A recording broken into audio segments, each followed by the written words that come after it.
Bueno, y ya estamos con don Carlos Mesa, que llega con una puntualidad que de verdad no deja de sorprenderme.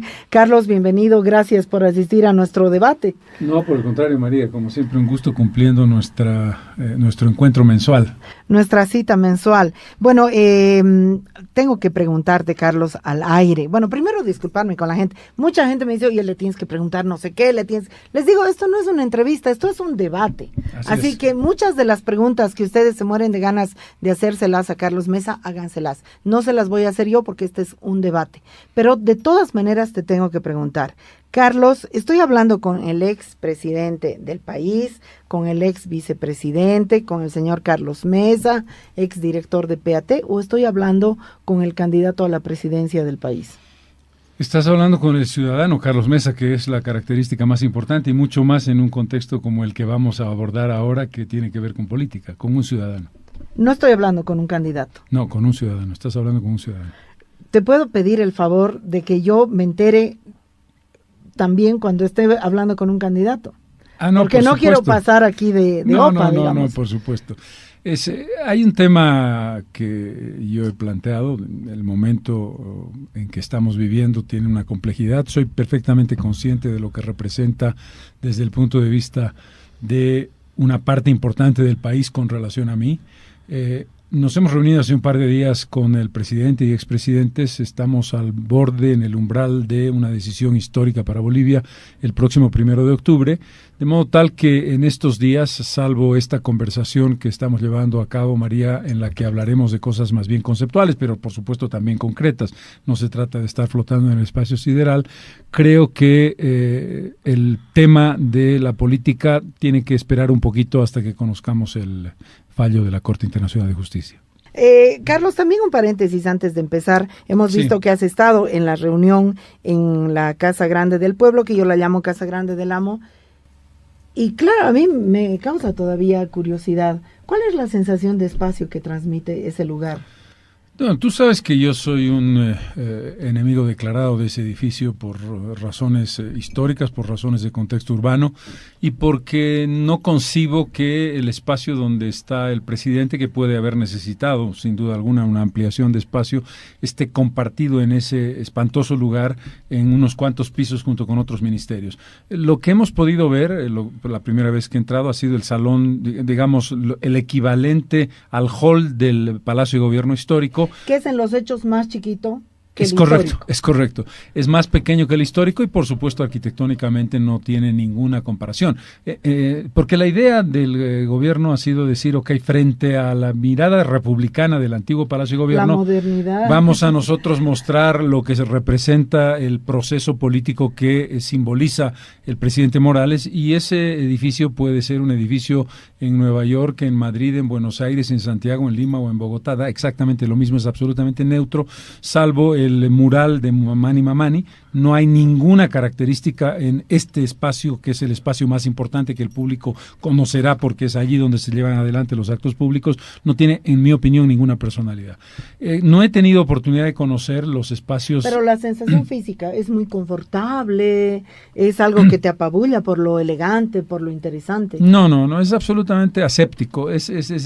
Hay una expresión española que es muy válida aquí. Por no ser, no es ni feo. Uy, bueno, bien clarito. Discúlpenme, yo también tenía una gran curiosidad. Sé que nunca voy a ser invitada a una reunión de esas, así ahora, eran de ya puro caballeros, como representando la unidad del país. La foto era, discúlpame Carlos, patética, la foto era patética. Bueno, no, era una foto de puro caballeros, o sea, de puros señores, de puro hombres. Era una foto patética, ¿no? Era ¿En qué radicaba su pateticidad? A ver, contame. ¿Por qué era patética? Porque el concepto era muy pobre, ¿no? El concepto de unidad del país, de peso de la sociedad, ahí no estaba concentrado el peso de la sociedad. Pero ese no es nuestro tema de debate. Entraremos a nuestro tema. De acuerdo, pero era innecesario que des lugar a una frase, a una palabra que creo que no representa. Creo que no representa la verdad. Yo creo que fue una expresión en un momento tan difícil, en un momento de confrontación tan fuerte, tan dura, los juicios que estamos afrontando, no solamente Tuto Quiroga y otras personalidades, que seamos capaces de encontrar un escenario común para un tema común como el tema del mar, a mí no me parece patético. Podrá gustarte menos o más, la palabra patético no lo representa. Para mí no ha sido fácil, creo que para el presidente Quiroga tampoco, para el presidente Paz Zamora tampoco, más allá de lo que opinemos cada uno de nosotros sobre para ellos. Evo Morales tampoco. Por cierto, por lo tanto yo creo que hay que reconocer que somos capaces, a pesar de las diferencias tan profundas, de mostrar unidad en un tema que es un tema de unidad y que es un tema legítimo para el país. Pueden ser capaces de ir al Palacio y tener la reunión, pero no son capaces. No es Palacio, es un edificio. Bueno, al Palacio, a la Casa del Amo, a la super... El Palacio hay uno solo que está adelante en la Plaza Municipal. Ustedes son capaces de ir, pero no son capaces de representar la unidad del país. A eso me refiero. En el tema del mar yo creo que sí. En el tema del mar yo creo que sí. Porque el país no son ustedes. A ver, ¿cuándo les vamos a terminar de hacer entender a los patriarcas que ustedes no son el país, ustedes no son la sociedad, ustedes no son la historia, ustedes no son la mayúscula de todo? Ustedes son unos ciudadanos más y punto. Estoy de acuerdo. El concepto final, tú tienes toda la razón. Lo que pasa es que en toda sociedad hay un elemento de símbolo, hay un elemento de representación, que no trata de ser legítimo per se, o no trata de definir. Yo no soy una persona importante en tanto Carlos Mesa en esta reunión.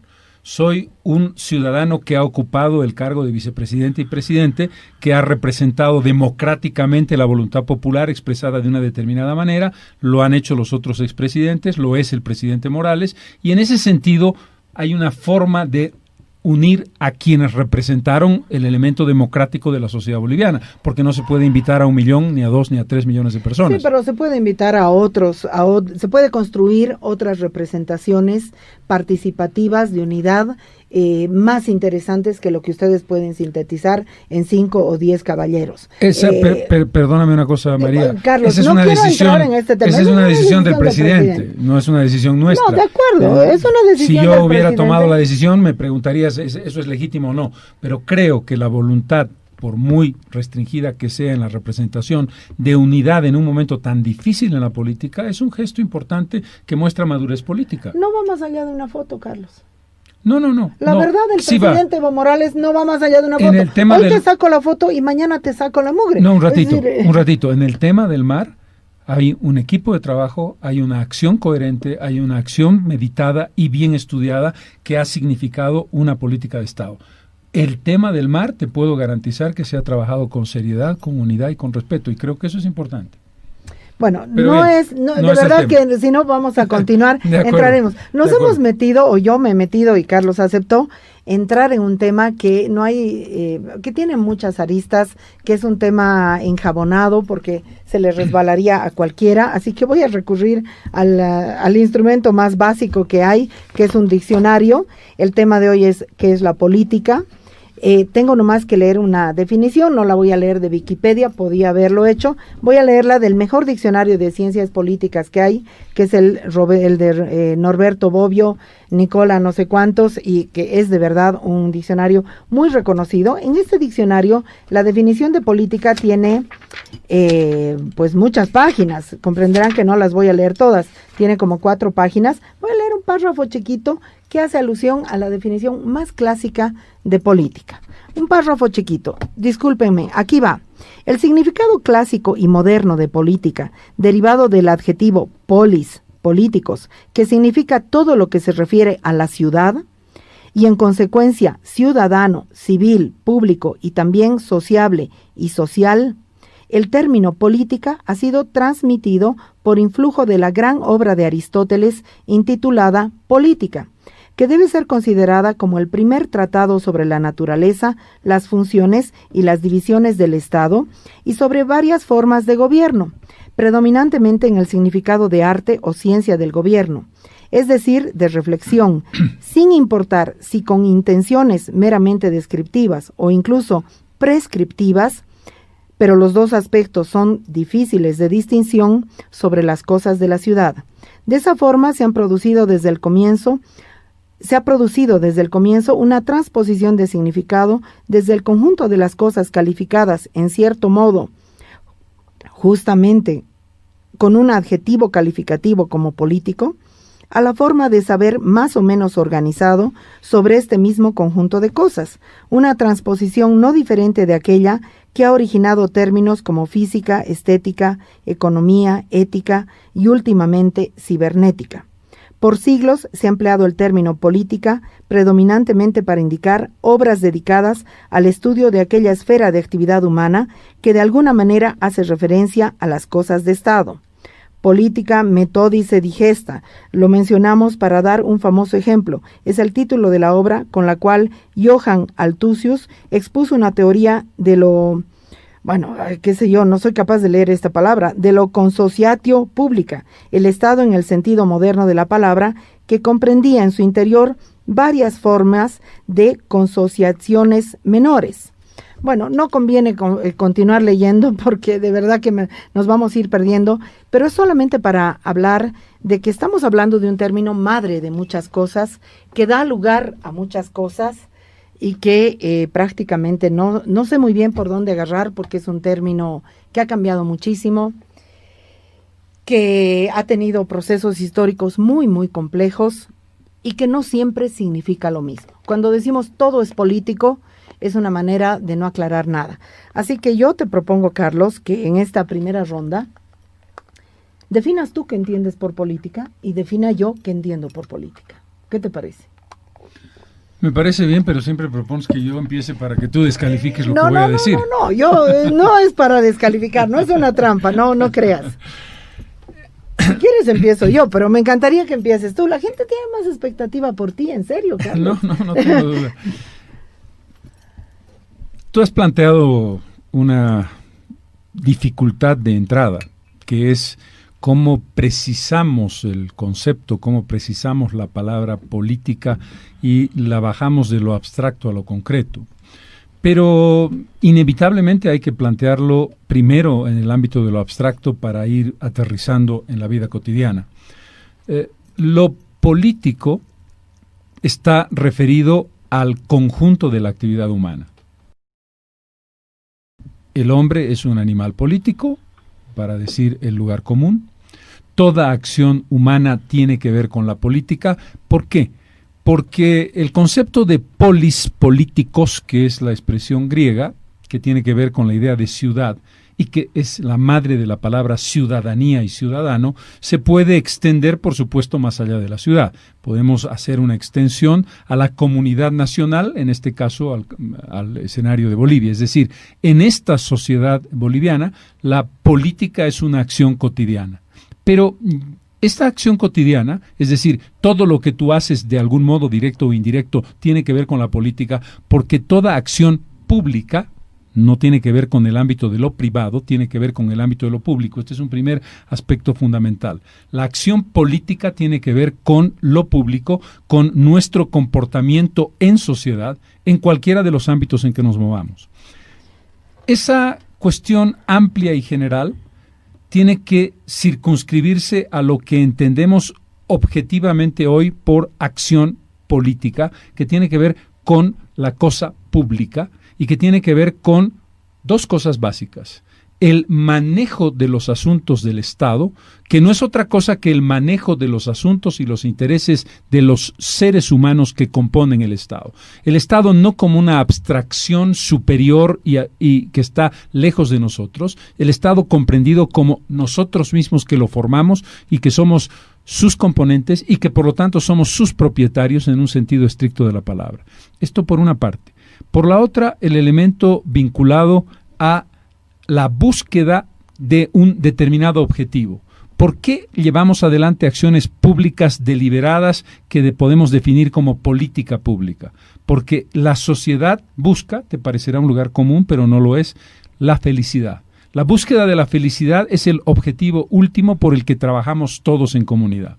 Específicamente, y aquí entro ya en un elemento más preciso, la política en la acción de quienes quieren manejar la cosa pública y de quienes proponen llevar adelante determinadas acciones públicas es una lucha, es una confrontación es una combinación y es una cooperación en búsqueda del poder. Es decir, el poder es el elemento central alrededor del cual se mueve la política, porque el poder, entendido como el espacio a través del cual, o el instrumento a través del cual tú vas a conseguir tus objetivos, es algo clave. Si tú analizas cómo nos hemos estructurado como sociedad para la administración del Estado, la competencia electoral es una competencia por el poder. La administración de la cosa pública es el manejo del poder. Y la limitación de esa administración de la cosa pública para que se haga racionalmente es la limitación del poder. Yo te diría, en términos generales, que entiendo así, desde lo abstracto a lo concreto, lo que es la acción política. Bueno, ahora me toca a mí.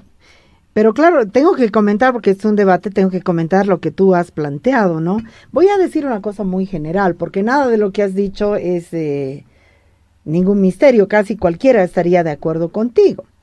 Lo que yo quisiera apuntar y subrayar para luego empezar a plantear mi definición de política, que es bien diferente de la que tú has planteado. ¿Qué novedad? Es lo siguiente, ¿no? Hay un lugar invisible en todo lo que tú has dicho, que es el lugar desde donde tú has definido política. Tú no parece que necesitas subrayar, afirmar, ni confesar desde dónde estás definiendo qué cosa es la política. Porque la política te pertenece, es tu lugar, es tu propiedad y es tu dominio. ¿En cuanto a qué? En cuanto hombre letrado, heterosexual, sano, ilustrado, que forma parte de la sociedad boliviana. En vez yo, para definir qué es política, tengo que hablar desde mi lugar de mujer. Que mi lugar de mujer es un lugar expulsado de la política y es un lugar de no ciudadanía y es un lugar de no dominio, o sea, no acceso a todo lo que es política. Entonces yo necesito redefinir lo que es política para poder hacer política, cosa que no te sucede a ti. O sea, tú hablas de la política como si estuvieras hablando de tu casa. Y yo voy a hablar de lo que es política como si estuviera hablando de la casa del otro, donde soy una inquilina. Ahora, ¿puedo entrar o no? Por favor, por favor. Adelante. Bueno, entonces, a ver, Carlos ha entrado en tú has entrado en una definición bien clásica, ¿no? Política es todo lo que tiene que ver con lo público. Y lo público es todo lo que tiene que ver con una especie de sentido de bien común de todo el mundo, de todos los que forman parte de una sociedad, más para simplificarlo, para simplificar. Y ese sentido de bien común tiene que ver con un sentido de poder, de administración de ese bien común.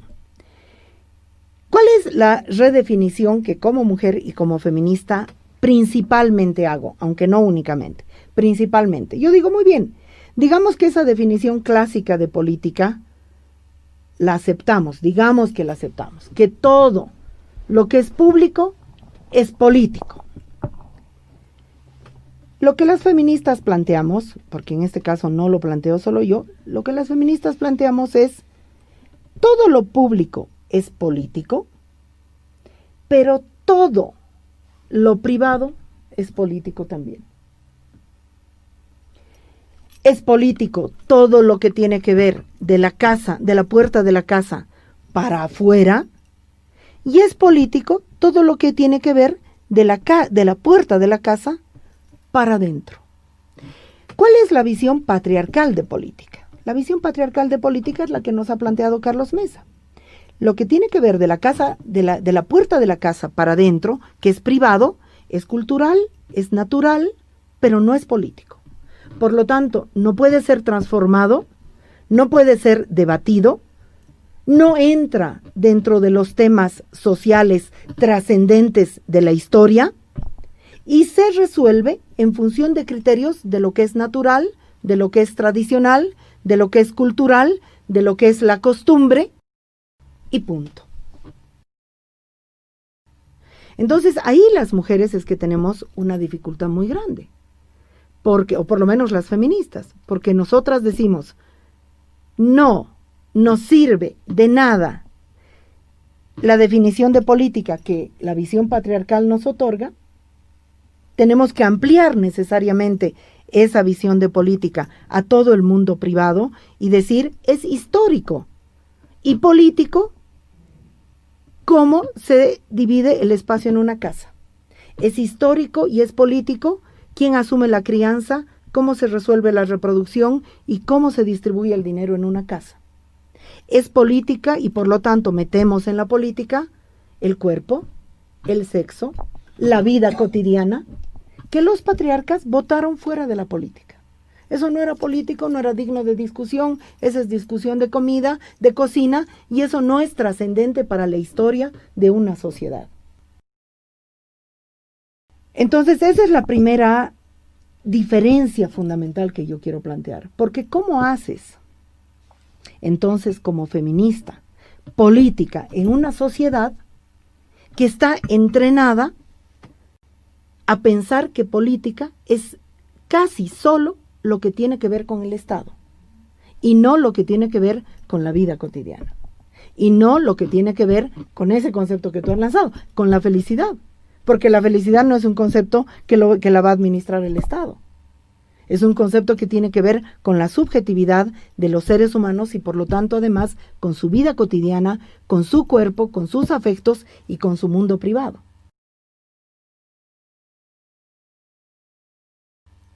¿Ah? Sí. Te diría, María, que tu lógica tiene sentido, es decir, tu primer elemento es el cuestionamiento de quienes tú entiendes que yo represento como los propietarios de la política. En tanto una situación social, en tanto una formación académica y sobre todo en tanto un género, como hombres a través de una construcción patriarcal. Me parece que es legítimo absolutamente y que hay una construcción en desarrollo que está muy lejos de cumplirse, vinculado a la igualdad en todo el ámbito de derechos y la igualdad de participación y de protagonismo, que no se ha desarrollado adecuadamente ni en la política, ni en la vida cotidiana, ni en el conjunto de la sociedad. En ese punto me parece que no hay debate, no hay discusión. Creo que esa es una construcción inacabada y que además la lógica de la política se ha manejado históricamente desde una mirada patriarcal que tiene un sesgo inevitable y que hay que destruir y que hay que reformular y recomponer. El segundo elemento que planteas, que me parece el más interesante de tu observación, es la diferencia entre mundo público y mundo privado. Y tu interpretación de que cuando hablas de la política como escenario de lo público, estás ninguneando lo privado y estás generando la idea de que hay un espacio para la historia y la trascendencia y hay un espacio de lo insustancial y a lo que no hay que darle importancia y que no tiene la construcción de la idea de lo político. Haremos una primera diferenciación que me parece clave, María, que es algo fundamental: el derecho a la privacidad y a la intimidad. Es un peligro, es un riesgo que establezcamos al romper la línea que divide lo público de lo privado, la posibilidad de una injerencia de lo público en lo privado que es absolutamente inaceptable. Es decir, hay un espacio sagrado del ser humano que tiene que ver no solamente consigo mismo, sino que tiene que ver con su vida en comunidad, con su vida en la pequeña comunidad de sus relaciones interpersonales, que son intocables y que deben ser respetadas. Si aceptamos el concepto de que hay un límite entre lo público y lo privado que tiene que ver con el respeto inviolable a la privacidad en todos los ámbitos, dicho lo cual, entiendo perfectamente a dónde vas. Entiendo perfectamente a que en la esencia de la construcción de la vida privada hay también una referencia de patriarcado, hay una referencia de dominación y hay una referencia de poder. Y hay esos espacios que tienen que ser resueltos de una manera clara y que tienen que ser combatidos desde la perspectiva, en este caso, en la que tú estás como mujer y además como feminista, como te has definido. En ese contexto, yo entiendo perfectamente tu reivindicación siempre y cuando aceptes que la lógica sobre la que yo me manejaba era la diferenciación fundamental entre privado y público en el sentido de lo íntimo y en el sentido del derecho de la privacidad, que es inviolable. El otro elemento que es complejo en el ámbito de la comprensión del Estado es el peligro de asumir que el Estado es un omnisciente Dios todopoderoso, que ese es el gran riesgo que tenemos en sociedades o en personas o en ciudadanos que creen que el Estado lo es todo, tiene derecho a todo y tiene obligación a todo. Termino con una referencia que es clara. Si tú haces un análisis de la evolución legislativa, que es una conceptualización teórica, el hecho de que haya una ley no convierte esa ley en realidad lograda y mejorada. Simplemente te plantea que la sociedad reflexiona de manera distinta sobre su realidad hoy que hace 40 años. ¿A qué me refiero? Me refiero a que hay leyes que están vinculadas a hechos públicos que se dan cuenta de que hay escenarios privados donde hay riesgos en los que quienes definen y deciden las políticas públicas tienen la obligación de intervenir para reivindicar aquello que tú estás reivindicando parcial o totalmente. Eso simplemente como referencia. No estoy pretendiendo hacer el elogio de las nuevas leyes, no. Te digo simplemente que la reflexión de la sociedad en Bolivia y en el mundo ha cambiado en esa dirección a la que tú haces referencia, recomponiendo la idea de la importancia, centralidad y sentido histórico de ese espacio que antes se ninguneaba. Bueno, pero yo creo que no me has terminado de entender, pero también puede ser que yo no lo haya explicado aquí para todo el mundo claramente, ¿no? O sea, cuando yo digo que lo privado es político, no estoy atacando en absoluto el carácter no estoy atacando la privacidad, el derecho a la intimidad que tiene cualquier ser humano. No estoy atacando para nada eso, sino que me estoy preguntando, ¿de qué está constituida?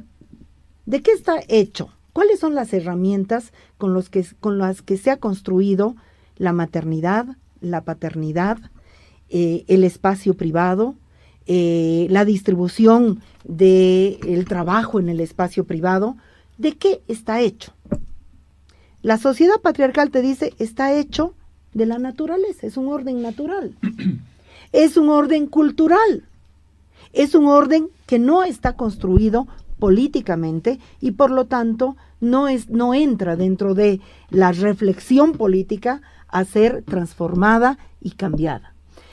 Y lo que yo estoy diciendo es el carácter de quién cambia los pañales en una casa y quién cocina en una casa y cómo se resuelven los temas más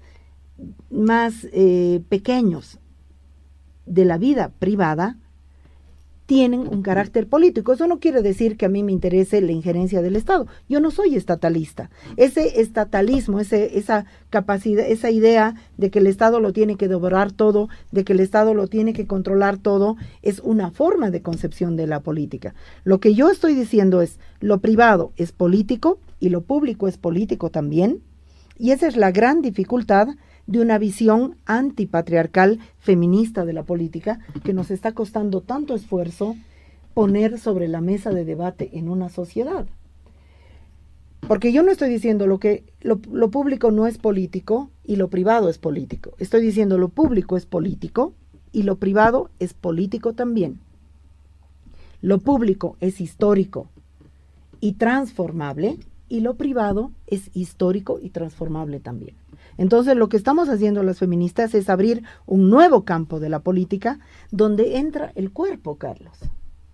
No solamente entra la cotidianidad, entra el cuerpo y entran los elementos fundamentales de la vida, porque la forma como los hombres y las mujeres viven y construyen su cotidianidad debería ser lo fundamental a resolver en la sociedad. Y sin embargo, cuando tú tienes una política que niega el valor de esa cotidianidad, tú construyes unas formas de política patriarcal que están resolviendo qué es la revolución, pero no qué es la maternidad, pero no qué es la paternidad, pero no cómo se divide el tiempo, cuánto tiempo. Por ejemplo, para una sociedad es fundamental preguntarse, ¿cuánto tiempo libre tienen las personas? ¿cuánta posibilidad tienen las personas de hacer en la sociedad lo que realmente desean hacer? Cumplir sus sueños. Eso la política patriarcal no se pregunta nunca, porque son las preguntas que pertenecen al ámbito privado y que quedan fuera de la trascendencia de lo político. Y otra de las críticas feministas fundamentales es la masculinización de lo público, es decir, se entiende lo público como relaciones entre colectividades masculinas que pelean por formas de control de espacios públicos. Entonces, los mineros, los campesinos, los migrantes, los empresarios, los indígenas, los discapacitados, los. Entonces, aquí las mujeres tenemos doble problema. El ámbito privado ha sido negado a la política y el ámbito público está masculinizado, aunque nosotras formamos parte. Entonces, lo que yo digo es que para las mujeres, para hacer política no patriarcal, antipatriarcal, no se trata de adscribirse a la definición que plantea Carlos Mesa, sino a tener la fuerza histórica de redefinir los campos de lucha. Y no somos solo las mujeres que estamos revolucionando lo que es política, es decir, los esclavos estaban fuera de una reflexión política. El esclavismo era un orden natural y fueron ellos los que redefinieron el campo de lucha. Para hablar de redefiniciones contemporáneas, la relación con los animales en una sociedad contemporánea no estaba dentro de la reflexión política, sino que respondía a esa visión darwiniana de que los seres humanos somos superiores y podemos hacer y deshacer con los animales. Y hoy en día los y las animalistas están diciendo, no, un ratito, la relación con los animales no pertenece al orden natural, sino que es una relación política que hay que discutir y transformar, porque lo que estamos haciendo es, a través de la relación con los animales, perpetuar formas de dominación que van a destruir, van a terminar siendo autodestructivas. Entonces, no es tanto el tema de la privacidad o no, que de antemano yo creo que Facebook ha terminado, digamos, como paradigma, ha terminado de destruir esa distinción tan importante entre intimidad y no intimidad. Yo creo que la intimidad hoy, que podemos discutir en otro momento, la intimidad y la privacidad con los celulares, con el Facebook y con otras formas de comunicación, hoy están siendo gelatina. Te sugiero que este debate no haga que cada uno de nosotros utilice 15 minutos. No, de acuerdo, sí, está bien. El debate no tiene nada. Pero es que por no interrumpirte, porque no nos agarramos de la cresta. Porque, yo también. Pero, simplemente te sugiero que hagamos intervenciones más breves, nada más. Ya. Un primer punto, el concepto de intimidad que uno tiene desde el punto de vista de un derecho fundamental sigue siendo reivindicado independientemente que el Facebook lo destruya o lo deje de destruir. El hecho de que el Facebook destruya la intimidad es una prueba de que yo debo pelear por ella, defenderla y establecer la inviolabilidad de la intimidad como una reivindicación fundamental. Tenía claro, María, que estaba la diferenciación tuya en el tema de la intimidad, pero quería subrayarlo para que no hayan equívocos. Tú planteas algo vinculado a la aparición del cuerpo y el orden natural que es de origen patriarcal.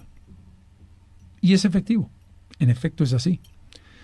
Lo que me sorprende siempre es que tú haces una serie de reivindicaciones que están en pleno proceso de desarrollo y de incorporación a la nueva visión de lo público y lo privado en el mundo y en Bolivia. Hay un reconocimiento cuando se hace un debate sobre el aborto, cuando se hace un debate sobre la unión de parejas del mismo sexo, cuando se hace una visión crítica y punitiva de la violencia intrafamiliar, cuando se incorpora el feminicidio como un delito específico, estás notando con claridad que hay un giro fundamental que está transformando una visión estrictamente patriarcalista en una visión amplia e integradora. Un ratito. No, porque está relacionado solamente con lo que se puede penalizar o no. Ratito, son discusiones muy María, primarias. Un ratito. Un elemento clave aquí es el reconocimiento de un proceso de transformación que podrá ser insuficiente, que podrá ser solamente punitivo, que podrá ser solamente de ley, pero que es una discusión que no existía hace 40 años. Lo que tú has mencionado, vinculado a la nueva visión sobre la relación ser humano animales, ser humano naturaleza, los derechos de la naturaleza, los derechos de los animales, el sentimiento físico e incluso subjetivo del animal en cuanto al dolor y al abuso, marca una transformación. En otras palabras, la lógica del dominio de lo natural versus lo antinatural está desapareciendo. Esta construcción impuesta de decir, esto es lo natural. Lo natural es que el hombre sujete a la mujer. Lo natural es que la mujer siga al hombre y sea su complemento. Está cambiando de manera radical y revolucionaria. Tu reivindicación, en consecuencia, es un camino en proceso. No es que estemos en el cero absoluto.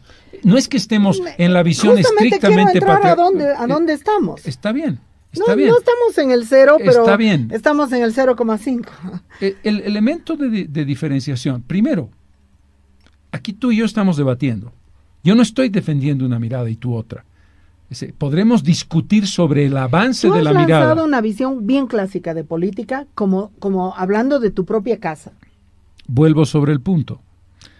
Los elementos generales... Luego quiero ir, si podemos, con esa visión, a hacer política en este país. Los elementos vinculados a la definición que hice de política no son en absoluto contradictorios a las reivindicaciones que tú has incorporado en la construcción del escenario político. Yo creo que eso no es así. Yo creo que hay una ruptura tan fuerte entre una visión clásica de política y las otras visiones de política que quieren surgir.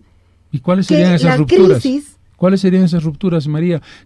¿Cuáles son los elementos que estoy convencida. ¿Cuáles son los elementos que desbaratan la construcción de una idea en la que acabo de incorporar, entendiendo la diferencia entre la intimidad y lo público? Porque no se puede incorporar. Reconocimiento del espacio. ¿Por qué no se puede incorporar? Porque es una cuestión de paradigmas. El reconocimiento del espacio privado como un espacio político. Y te he recordado que la sociedad asume la intervención de ella misma en lo privado con una serie de consideraciones que antes no estaban en el Carlos, debate. Y el concepto de la incorporación... ¿Qué consecuencias entonces tiene incorporar? El concepto de la incorporación... Perdón un segundo. El concepto de la incorporación del cuerpo es clave. Parte del debate fundamental en el que está hoy la sociedad contemporánea y la boliviana es el cuerpo. Por supuesto que sí. Está en parte, es parte del debate. El cuerpo está fuera del debate, No, Carlos. No está fuera del debate. Yo lo he constatado. El cuerpo está fuera del debate. No y esa es una ruptura muy, muy grave. Porque si bien el cuerpo... No es verdad lo que dices.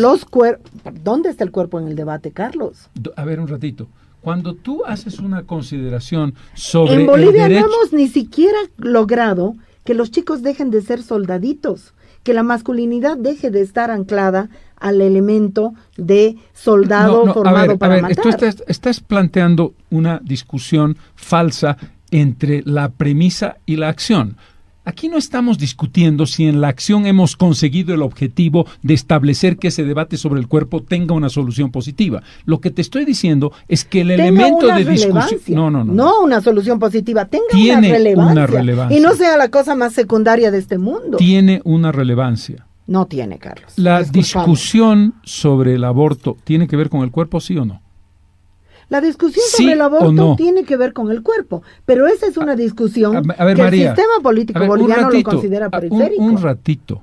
Primer concepto, es que es muy fácil saltarse en garrocha a lo que a uno le interesa menoscabar. No, perdóname, María. Si tú aceptas que la discusión sobre el aborto es una discusión esencial sobre el cuerpo, esa es una discusión profundamente instalada, que tiene, por supuesto, un profundo abanico y que podremos aceptar que tiene todavía un dominio de una visión patriarcal, sin duda, pero que no hay una discusión sobre el cuerpo no es verdad. Que esa discusión sea insuficiente, que esa discusión no sea lo que tú quisieras en el conjunto, pero que no me digas que no hay discusión sobre el cuerpo en Bolivia porque no es verdad. No, pues es una medida en la cual está esa discusión que es precaria, simplona, generalista y sobre todo moralista y religiosa. Es decir, aquí en Bolivia deberíamos discutir prostitución, deberíamos discutir despenalización del aborto, deberíamos discutir concepto María, de hombre y concepto de mujer a través del servicio militar obligatorio y lo que les hacen a los chicos. Deberíamos discutir educación sexual, deberíamos discutir todo eso que tú estás planteando, deberíamos discutir paternidad y deberíamos discutir familia. Y todas esas discusiones no están presentes en la medida, escúchame, voy a terminar, Carlos, en la medida, déjame continuar, en la medida de la importancia que tienen, de la relevancia política que tienen para las vidas de los seres humanos que forman parte de esta sociedad. No es demagogia, está suficientemente presente. Vamos a ver en las próximas elecciones quién va a discutir estas cosas. Se los vamos a tener que arrancar de la yugular las respuestas, Carlos. El punto clave. Y las únicas chifladas que vamos a instalar esto vamos a hacer nosotras. Eso no es cierto. Eso es cierto, Carlos. No es cierto. Una cosa, María, es que tú consideres, y este es un gran error tuyo, un gravísimo error tuyo, que eres la poseedora de la verdad. No es cierto, Carlos. Bueno, yo no soy la poseedora de la verdad. Plantearemos lo siguiente, María. Si vamos a tener un debate sensato, cuando tú hablas, termina de hablar, y cuando yo hablo, termino de hablar. ¿Nos podemos interrumpir o no? Sí, pero no cada 30 segundos, porque en ese caso no hay posibilidad de hacer un debate. Bueno, mira, te propongo lo siguiente. Yo creo que tú has planteado tu concepto de política, yo he planteado mi concepto de política. Pasaremos a la siguiente parte, ¿qué te parece? ¿Cuál sería? La siguiente parte que yo querría plantear, porque qué bonito que tú vayas con tu concepto de política por la sociedad y yo vaya con el mío, pero hay una segunda dificultad mucho más grave, que es, yo te propondría que tanto tú como yo, o primero tú y después yo, o primero no importa quién, pueda por lo menos señalar los conceptos y formas de política que hoy están vigentes en la sociedad boliviana, que es un poco a lo que estábamos entrando, ¿no? ¿Cuáles son las formas de política que hoy forman parte del escenario de lo político en Bolivia? No me refiero a los partidos, me refiero a los conceptos de política. Si quieres empiezo yo porque ahora me toca. Por ejemplo, ¿hay narcopolítica en Bolivia? ¿Qué quiero decir? Hay un conjunto de actividades del narco a las cuales ya no solo les es suficiente manejar dineros, gentes, sicarios y no sé qué, y quieren pasar de manejar eso a manejar porciones del Estado, de la representación política, de la legislación y de la legitimación cultural de lo que hacen. ¿Hay narcopolítica en Bolivia? ¿Sí o no? En Bolivia hay, y es una cosa que yo la vengo sosteniendo y tengo, yo lo de la narcopolítica lo dejo abierto. Tengo el miedo de que sí sea, de que en Bolivia hay narcopolítica. Probablemente, ¿de qué hay? Probablemente no en las dimensiones de Colombia o no en las dimensiones de México, pero en Bolivia hay narcopolítica. ¿Cómo se expresa esa narcopolítica? ¿Cómo gasta sus excedentes esa narcopolítica? ¿Dónde se afinca? ¿Y cuáles son los actores que la legitiman? No tengo todo el escenario para decirlo muy clarito. Creo que en Bolivia también hay una política religiosa. Es decir, que tanto la Iglesia Católica como las iglesias o sectas fundamentalistas cristianas han pasado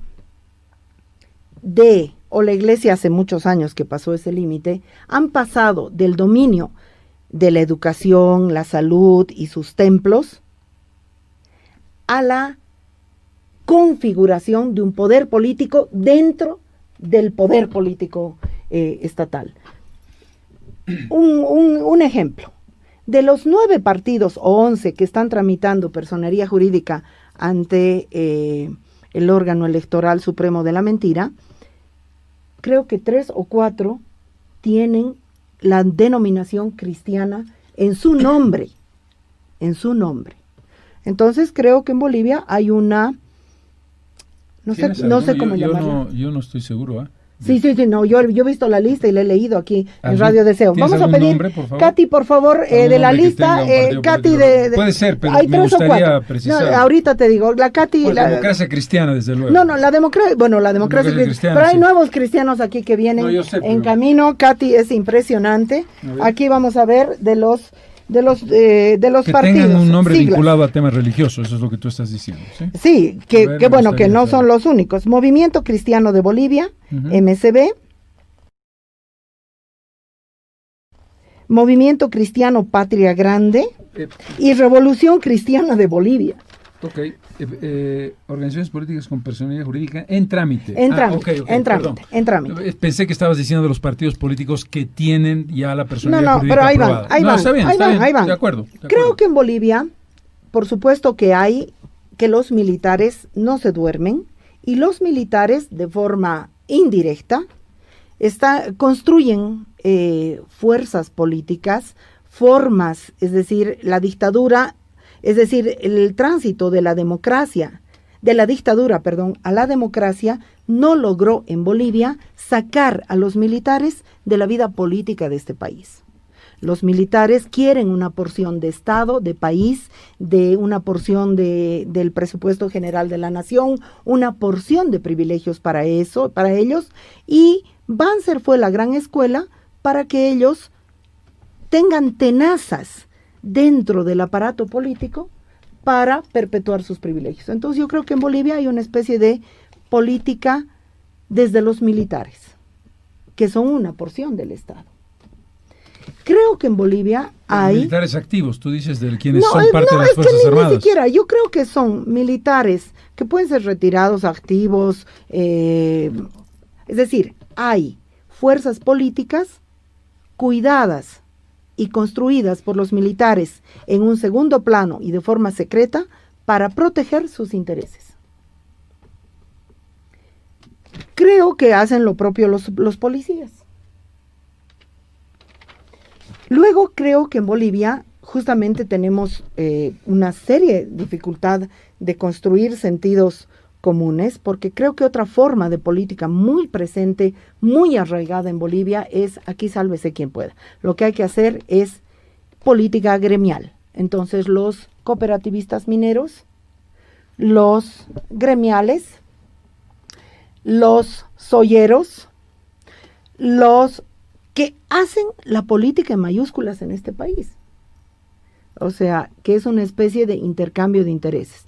Te doy mi voto o te doy, no sé, el sí o no te fusilo o no te bloqueo o no te no sé qué, a cambio de una porción, y son formas de control y de actividad política. Entonces, yo diría que esas son las principales. Yo creo que los pueblos indígenas hicieron formas de política muy importantes, muy trascendentes y muy históricas para este país, que estuvieron concentradas en el catarismo y en lo que fue la CSUCB, pero creo que esas formas están agónicas, están muriendo, han sido desestructuradas precisamente por Evo Morales, y de lo que sería la política de descolonización, la política indígena, la política de las autonomías indígenas, son formas de política muy debilitadas y muy agónicas.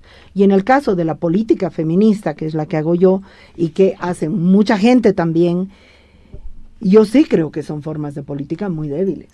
Lo experimento cada día, ¿no? Son formas de política que pueden ser interesantes, pero que también son muy débiles si hacemos esa comparativa de todos estos actores políticos en el país. Entonces yo te diría que esas son las formas de política que yo identifico hoy en Bolivia. Tal vez me faltan bastantes más y darles el nombrecito, pero que estamos hablando de gremios que son capaces de definir cómo entienden la política. Has hecho una definición en la que se han mezclado elementos vinculados al corporativismo por un lado, a los grupos fácticos de poder por el otro, que tienen una organización de carácter partidario, a la política ilegal a través de la narcopolítica. Es decir, es una cuestión muy heterogénea que no tiene las mismas condiciones de análisis. Entiendo que has hecho una descripción amplia y vale la pena hacer referencia a cada uno de esos puntos. Con relación a la narcopolítica, te diría yo, el concepto de narcopolítica lo transformaría en política vinculada al crimen organizado. En el caso de Bolivia y en el caso de América Latina, el narco es probablemente el impulsor más fuerte del enriquecimiento ilícito y violento de manera masiva. Pero el narco es una expresión de algo mucho más profundo que es el crimen organizado, que tiene que ver con trata de personas, que tiene que ver con armas, etcétera. No importa. El concepto es correcto. Está viviendo América Latina un proceso dramático de inserción de la ilegalidad y del crimen organizado en el control formal de la política, sin duda alguna. Ese es uno de los grandes problemas que enfrentamos. Y digo América Latina porque la región, podría decirlo también de África, de Asia, de América del Norte y de Europa. Pero en el contexto de América Latina, sí. Y hay países que han tenido que enfrentar serias dificultades y se ha probado que hay un control masivo de la política formal a través de partidos, a través de parlamentarios, a través de representantes políticos, de concejales, etcétera, etcétera. Hay una prueba objetiva de que eso esté ocurriendo en Bolivia. No entro en el debate porque no tengo las pruebas para decirlo. ¿Existe el riesgo? Por supuesto que sí, un gravísimo riesgo que tiene que ver no solamente, y esto es muy importante y creo que coincido en eso contigo, María, con el financiamiento negro de la política, con el crimen organizado que blanquea la política o que te da plata a cambio de prebendas que luego te va a pedir. No. Lo más grave puede ser en la inserción de estructuras que ya forman parte del Estado, del poder y del gobierno y que responden a los intereses del narcotráfico y que tienen alianzas con el crimen organizado. Este es un riesgo muy fuerte y eventualmente pueden haberse dado expresiones a lo largo de los últimos años que pudieran probarlo, pero no voy a entrar en ese detalle. El concepto fundamental me parece absolutamente correcto. El tema religioso. Empecemos por decir algo fundamental, una obviedad, pero es inevitable. La Iglesia Católica fue dueña del poder político desde el periodo colonial. Es decir, no puedes entender el poder del Estado imperial español y republicano hasta muy avanzado el siglo XX y probablemente una parte del XXI, con la Iglesia en el centro del poder, dueña objetiva del poder, en momentos en que tenía más poder incluso que el poder de la corona española o del poder del Estado. Esto se ha ido reduciendo con relación a la Iglesia Católica. La Iglesia Católica ha ido perdiendo ese poder político y ha ido entrando en un escenario más vinculado a una cosa, digamos, más referida a la cuestión espiritual, pero no deja de tener un espacio de poder. Y hay un crecimiento más que significativo de lo que tú denominas sectas o de nuevas denominaciones cristianas que entran a la política de manera activa y que están influyendo de manera muy significativa en aquellas personas que creen que hay que identificar la acción política con la acción religiosa. Por cierto, hay dos consideraciones. Este es un Estado separado, el Estado de la religión, pero no hay ninguna limitación. Todo el mundo tiene derecho a presentarse como budista, como católico, como judío, como cristiano, y puede hacer un partido o 25 partidos cristianos, y si hay gente que vota por ellos, bien por ellos, sabrán lo que hacen. Tú estás haciendo un análisis de la estructura de inserción de ese poder que está mezclando lo religioso con la administración civil de la sociedad. Eso es real. Lo que es importante decirlo, nadie puede impedir que haya una organización que sea el partido de defensa de los animales o de defensa de los perros, y ese partido tiene todo el derecho de inscribirse, un partido cristiano. No, pero no es lo mismo, Carlos. No es lo mismo. No es lo mismo, porque religión y política no son lo mismo. A ver, religión es religión y política es política. María, ¿dónde está el problema? No es lo mismo que el partido de los animales. A ver, ¿me permites hacer una reflexión? Es que no es lo mismo que el partido de los animales, Carlos. Es tan complicado hablar contigo, María. Es complicado, pero es complicado porque... Es que tú estás haciendo una comparación que puede confundir mucho a la gente. Por favor, María. Puede confundir mucho a la gente. ¿Puedes dejarme terminar? Sí, claro, gracias, por favor. Muy amable. Voy a retrotraer, como siempre me obligas a hacer, perdiendo inútilmente el tiempo en este debate. Es tan increíble.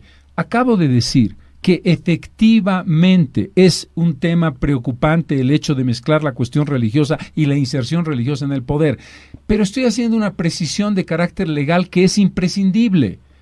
Todo grupo organizado legítimo puede presentarse a una elección, sea defendiendo los derechos de los animales, de la naturaleza o de la religión cristiana o la judía. Vamos a hablar después, porque yo te pregunto si una agrupación racista tendría derecho de hacer política en Bolivia.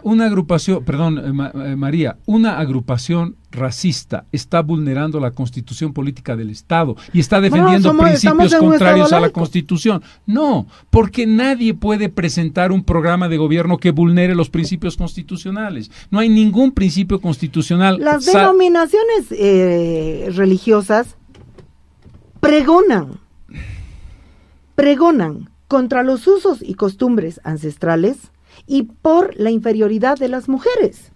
Y por y eso es anticonstitucional, y por el carácter patológico de lesbianas, transexuales, maricas y toda la pandilla. Permíteme una observación.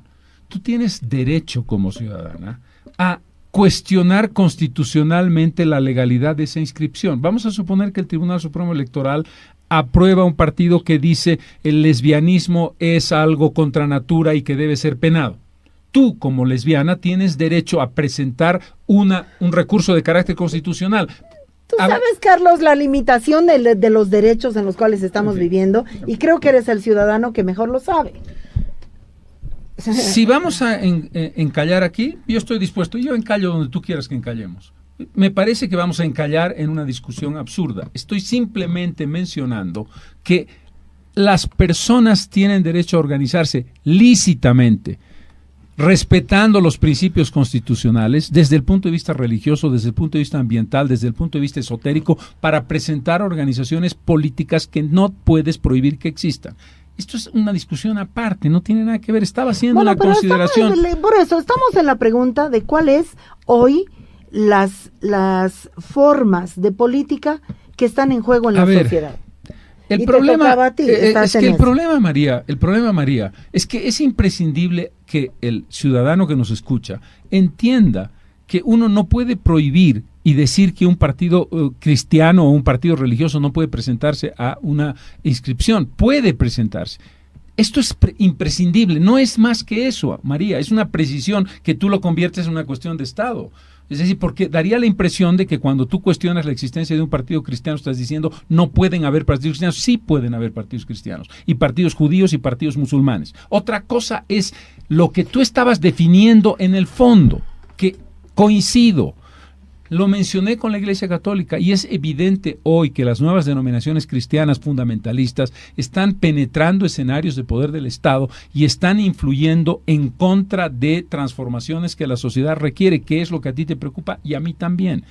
Una cosa no tiene contradicción con la otra. No entiendo por qué cuando uno hace un matiz explicando una cuestión de carácter legal, tú conviertes eso en un debate. No es el debate. Estoy contigo. Sigo con lo que estabas mencionando. El tema de los militares, que son un poder importante. Aquí hay dos referencias. Y es muy importante la primera que voy a hacer, creo. Las Fuerzas Armadas, en este régimen político en el que vivimos, están repitiendo lo que el movimiento nacionalista revolucionario impuso de manera abierta, y aquí el MAS lo hace casi de manera abierta, que tenías que, si querías recibir tu sable de subteniente, que jurar al MNR y hacer la B de la victoria cuando te entregaban el sable. Esto que hoy se llama patria o muerte venceremos, y que este es un ejército antiimperialista, es la ideologización inaceptable de las Fuerzas Armadas, que son un poder del Estado boliviano, no del movimiento al socialismo, ni de la ideología del movimiento al socialismo.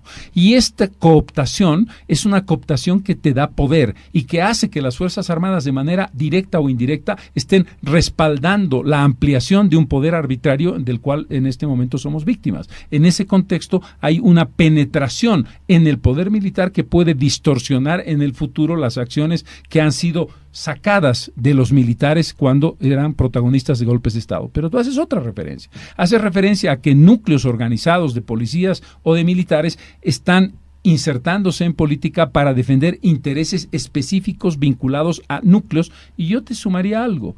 La concepción de la palabra logia, que vale para militares y para policías y vale para grupos organizados de empresarios o grupos organizados de gremios que están tratando de penetrar a través de estructuras que tienen la defensa de intereses específicos dentro de la construcción del Estado y de la acción política. Y finalmente, una realidad que tú has mencionado que tiene que ver con el carácter gremial, corporativista, que tiene la esencia del funcionamiento de la acción política en Bolivia. Es decir, la política boliviana no funciona a través de la representatividad clásica, ni de concejales, ni de parlamentarios, senadores o diputados, sino a través de grupos de presión, grupos organizados que defienden intereses que históricamente, lo dijiste muy bien, no solamente vinculado al movimiento indígena, sino al movimiento sindical, defendían y reivindicaban principios y valores fundamentales en el sentido más positivo, amplio y democrático de la palabra, y que hoy día se están convirtiendo en grupos organizados que lo que defienden son intereses concretos de preservación de espacios de poder o incluso de legitimación de acciones ilegítimas. Es un conjunto muy complejo, pero es un conjunto de elementos que van penetrando en la acción de poder. ¿Cuál es la línea entre lo que puede hacerse de manera legal, legítima y absolutamente aceptada por la Constitución y no hacerlo? Ahí hemos entrado en un escenario que va desde el crimen organizado, pasando por lo religioso hasta lo corporativo. O sea que el escenario, y para mí, para cerrar esto, el verdadero escenario político es ese. ¿En qué sentido es verdadero? Es decir, la discusión de las fuerzas políticas y de lo que va a pasar en este país, lamentablemente, va a pasar por la forma como se articulen, desarticulen esas redes políticas y no aquellas que nos presentan que son las que se están articulando. Es decir, los ciudadanos y las ciudadanas prácticamente no estamos pudiendo acceder a conocer, a deliberar, a decidir sobre el terreno político, fáctico, práctico y real de la sociedad boliviana. Y esto a mí me parece espeluznante. Porque, y es al punto que quiero ir haciendo una pausa aquí, ¿cuál es el papel de los partidos políticos en ese escenario? ¿Qué te parece si hacemos una pausa y tú empiezas con eso? Sí, claro. Esta descripción parcial, pero que creo que ha dado un escenario bastante, digamos, representativo de los problemas que enfrenta la política boliviana, que acabamos de hacer tú y yo en diferentes perspectivas, plantea el desafío que tú acabas de hacer. Y el desafío es recuperar la política desde los partidos políticos, en como yo los entiendo, o como yo entendería un partido. Pero discutiremos eso en la segunda parte. Pero es que estábamos hablando de los ciudadanos, ¿no? Bueno, termina entonces. Es decir, ¿qué es lo que tú estás planteando? Algo fundamental. ¿De quién es la política? En el sentido de su legitimidad, en el sentido de la respuesta que debe dar, ¿a quién debe responder la política? Al ciudadano y a la ciudadana. Recuperar la política para los ciudadanos es el elemento más importante de la construcción de un escenario político en el que estos grupos de poder sean desplazados no porque no puedan tener una acción en el poder de la sociedad, sino porque el corazón de la decisión política es de cada uno de nosotros individualmente, que construimos un conjunto de reivindicaciones, que peleamos por un conjunto de cosas que tú mencionaste muy claramente al principio, en lo que decías de recuperación del espacio privado, que es un espacio político y que es un espacio que me pertenece, al que tengo derecho a reivindicar y al que tengo derecho a construir desde una lógica no patriarcal, no de la visión de lo que es natural o antinatural, y que no tiene que estar mediado por grupos fácticos de poder, que son los grupos que me filtran, que me bloquean, que me impiden la llegada a la decisión, que es la soberanía que yo debo ejercer en la construcción de lo que reivindico, de lo que necesito y de lo que quiero tener para conseguir la felicidad. Recuperar para el ciudadano y la ciudadana la política es esencial. Esto es para mí básico. Bueno, entonces vamos a la segunda parte, vamos a una pausa, Rufo, y después de eso entramos a cuál es el papel entonces de los partidos políticos en este escenario. ¿Sí? Deseo 103.3.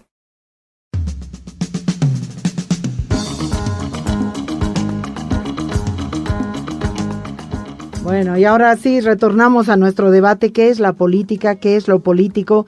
¿Qué está pasando en el campo político? Hoy en Bolivia estamos en nuestro debate fósforo y gasolina. Espero que lo estén disfrutando, espero que no se les esté haciendo demasiado pesado. La verdad es que el tema es demasiado amplio. Carlos, entraremos entonces a esta tercera parte, que es el papel de los partidos políticos dentro de estas fuerzas políticas que hemos puesto sobre la mesa, que son las fuerzas que yo llamaría, digamos, verdaderas en el sentido de que hoy están teniendo el poder de definir muchas cosas. Me gustaría que empieces tú ahora. Ok. Empecemos por decir que nuestro modelo democrático, y discúlpame María si voy a tener que decir lugares comunes, obviedades, superficialidades, lo que todo el mundo sabe. De pronto tú crees que todo el mundo sabe lo que no todo el mundo sabe. Por lo tanto, por esto voy a mencionarlo así. La Constitución Política del Estado de Bolivia establece que los partidos políticos, hoy llamadas de manera eufemística organizaciones políticas, son los instrumentos, los mecanismos, los grupos organizados, reconocidos oficialmente por el Tribunal Supremo Electoral, que pueden buscar el poder, pueden buscar ganar una elección, pueden buscar la presidencia, pueden buscar la gobernación, pueden buscar una alcaldía. Es decir, si tú no formas parte de una organización política de esta naturaleza, no puedes competir por el poder. Es obvio que lo que ha hecho el gobierno del presidente Morales al generar la idea de las elecciones primarias, al adelantarlas arbitrariamente y al establecer las reglas del juego, ha vuelto a darle un poder desmesurado a los partidos políticos en un momento en el que la sociedad boliviana estaba cuestionando la estructura de los partidos políticos legítimamente, y en un momento, yo recuerdo en la Constitución del año 2004 que yo reformé a través del Congreso, ¿no es verdad?, establecíamos la legitimidad de agrupaciones ciudadanas, de partidos políticos y de organizaciones indígenas. Hoy el gobierno del presidente Morales, sin haber destruido esos criterios, ha repartidizado y le ha vuelto a dar poder a los partidos políticos. ¿Por qué? ¿Porque quiere a los partidos políticos? No, porque se ha preocupado de la fuerza creciente de las organizaciones conocidas como plataformas ciudadanas o colectivos. Los colectivos y las plataformas ciudadanas son expresiones organizadas que están reivindicando un principio, en este caso el 21 de febrero, y valores democráticos esenciales que debemos recuperar en una nueva institucionalidad democrática después de esta profunda desinstitucionalización que ha protagonizado el presidente Morales y su gobierno. En consecuencia, estamos atravesando un río muy complicado. El río que viene de una profunda crisis de credibilidad en Bolivia de los partidos, su forma de organización y lo que representan, lo que vale aquí y vale para cualquier otro país del mundo, y el nacimiento de organizaciones no partidarias que tienen creciente legitimidad, que observan críticamente y que miran y dicen, esta no es la forma que yo creo que es la adecuada, los partidos políticos no me están representando, pero los partidos políticos son la única estructura legítima, entre comillas, que el gobierno ha refortalecido, no porque crea en el pluralismo, sino porque cree que es la mejor forma de derrotar a las organizaciones espontáneas de la ciudadanía, cuya legitimidad le está quitando y hay que recuperar. Yo creo que la forma de los partidos políticos hoy día en Bolivia no responde de manera adecuada a las demandas de la sociedad boliviana. Hay que construir un escenario político sobre el condicionante de un gobierno que te ha puesto unas reglas del juego por una razón muy simple, porque tiene 2/3 en la Asamblea Legislativa y porque la legalidad constitucional se basa en ello, lamentablemente, y hay que aceptarla. En este criterio es cómo recuperas la fortaleza y el vigor de las organizaciones, plataformas y colectivos ciudadanos que reivindican principios y que reivindican causas en una mirada distinta de la tradicional ideologización de los partidos. Yo creo que por eso, y por eso te mencionaba el tema, María, antes, que los partidos tienen que entender esta realidad, habrá algunos que los entiendan y otros que no, y tienen que reconfigurarse en un diálogo nuevo, horizontal, desde el partido al ciudadano, del ciudadano, la ciudadana al partido. Es decir, la construcción de partidos de ciudadanos que no son partidos de militantes activos, ideologizados, que se saben de memoria un manual marxista o un manual liberal, sino que creen en causas y que creen en construcciones desde el feminismo, desde el medio ambiente, desde la construcción de una mirada de Estado distinta desde cualquiera que ésta sea, y que puedan establecer su vínculo con una estructura organizada sin militancia obligatoria. La idea del militante partidario para mí es una idea superada. Yo creo que es un ciudadano que se suma a una causa y que cree en un objetivo y que estará en acción fuera de su vida cotidiana en determinado momento, pero que eso no lo obliga a ser político profesional las 24 horas. Estamos, por lo tanto, atravesando un momento complejo en este río turbulento en el que se repartidiza al país cuando los partidos están atravesando una crisis de identidad, de credibilidad, de comportamiento ético, valores fundamentales, y hay una insurgencia de movilización espontánea y legítima de quienes creen en causas y en ideales que no están siendo respondidos en la estructura actual. Bueno, no voy a decir qué visión tengo yo y luego voy a entrar nomás a hacer algunos comentarios sobre lo que has planteado, ¿no? Porque creo que has planteado una visión muy resignada desde mi punto de vista. Qué novedad. Yo quisiera hacer varias definiciones contemporáneas de partido político. La primera definición de partido político contemporánea que tengo yo es que son pantalla. Es decir, los partidos políticos son de antemano estructuras que encubren y ocultan otras estructuras por debajo. Por lo tanto, esa relación que tú planteas, partido político, ciudadanía, es imposible. ¿Por qué es imposible? Porque si la estructura partido es una pantalla, ¿con quién te estás relacionando? Como ciudadano o como ciudadana. Nunca sabes con quién te estás relacionando. Te estás relacionando con un señor que te sonríe y te saluda así y te promete no sé qué y no seguro universal de salud, cuando en la realidad esa promesa no tiene ningún fundamento, ningún proceso, ningún sentido de que te lo puedas tomar en serio. Entonces yo creo que los partidos políticos en principio son pantallas para esconder. Segunda definición de partido político contemporánea en la sociedad boliviana: mafias desideologizadas que quieren controlar o controlan segmentos del Estado. En tercer lugar, yo definiría partidos políticos como empresas de promoción de determinados caudillos. Samuel Doria Medina, Evo Morales, pero también Luis Revilla, pero también Rubén Costas. Entonces, la relación entre partido político y sociedad, entre partido político y ciudadano y ciudadana, que no es un concepto que yo aplauda mucho, porque el concepto de ciudadanía de antemano excluye a las mujeres, es una relación perversa, es una relación como la que estamos viendo, donde lo principal que tiene un partido político que hacer es el aparato de propaganda, el aparato de simulación teatral, el aparato de construcción de clientelismos que te obliguen a votar por este o por aquel, no en función de unas ideas, sino en función de la obtención de una ventaja o la no pérdida de tu trabajo. Y entonces los partidos políticos son aparatos de destrucción de la política. Y la partidización que está haciendo Evo Morales es una partidización a través de la ley de partidos políticos que le está perpetrando el órgano supremo de la mentira. Es una privatización de la política, es de antemano una ley para excluirnos del derecho a hacer política, que es uno de los derechos más importantes que consagra la Constitución Política del Estado.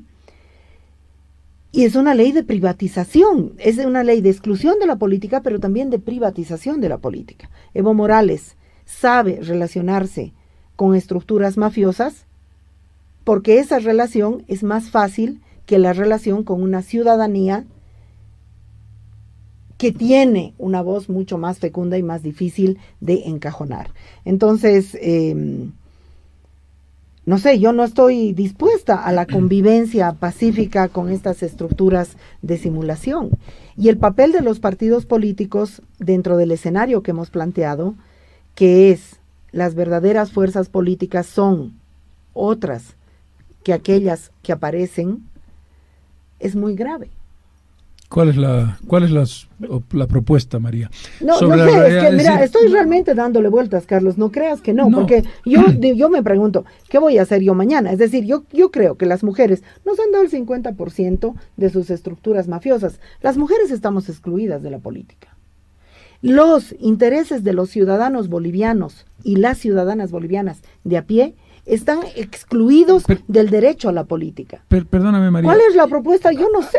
Yo creo que todo el mundo cree que tú sabes cuál es la propuesta. El punto es muy simple. La descripción más o menos profunda, más o menos inteligente, más o menos hábil de todo lo malo que tenemos, me parece muy bien. Es decir, es muy fácil hacerla. Tú la has hecho, además, tú la has hecho muy claramente. Yo no comparto algunos de los criterios, no voy a entrar en el detalle, pero aquí la pregunta es, la realidad objetiva que Bolivia tiene que enfrentar tiene que ver con dos cosas. La realización o no, en términos del ciudadano, por supuesto, de unas elecciones primarias, que no son elecciones primarias, que son simplemente un salto de garrocha para pasarse por alto el 21 de febrero y debilitar a las plataformas ciudadanas, y la realización de una elección en el 2019 para establecer una lógica fundamental. El presidente Morales no puede ser candidato, pero todos presumimos que el Tribunal Supremo Electoral va a validar esa candidatura. No lo afirmaré hasta que eso no ocurra, mi impresión es que va a ocurrir, pero le doy el beneficio de la duda. Sobre esa realidad hay dos preguntas que hacer. Primera pregunta, si tú llegas a la conclusión a la que has llegado, de que todo esto es una pantalla, una mafia organizada y una promoción de líderes caudillistas, ¿vale la pena entonces participar en un proceso electoral o no? Si no vale la pena participar en un proceso electoral, el señor Morales va a ser candidato a la presidencia solito y va a ganar con el 90% de los votos un cuarto periodo. Segunda pregunta, si tu criterio es no se puede darle esa facilidad al presidente Morales, ¿hay que presentarse a elecciones a través del mecanismo existente o no?